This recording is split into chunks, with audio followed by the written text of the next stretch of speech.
Last time we got together, we were in a cherry orchard and it was full bloom.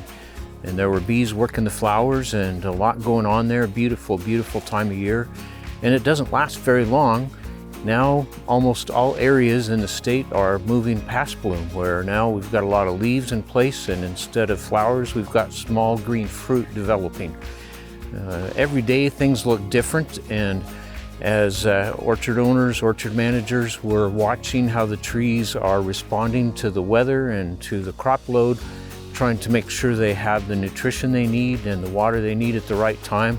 But we're also watching the development of all these small little apples in this case. And we have to be out here measuring them. We're looking pretty closely. Each of these clusters may have 5 or 6 apples. And our goal is to get them down to 1 apple per cluster. A flower cluster has 1 dominant bloom, which we call the king bloom, and also it becomes a dominant apple.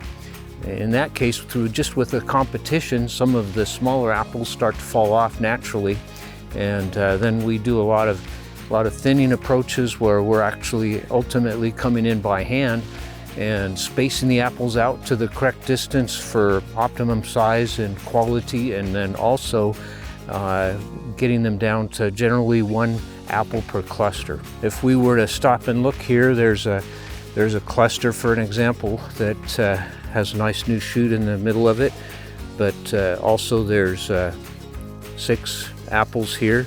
These are all pretty close to the same size in this case, and with this gauge here, I'm actually measuring that to see what the diameter is. It's a ring gauge. Some of our earlier districts right now have fruit that is up to 18 to 20 millimeters in size, and they're really starting to show.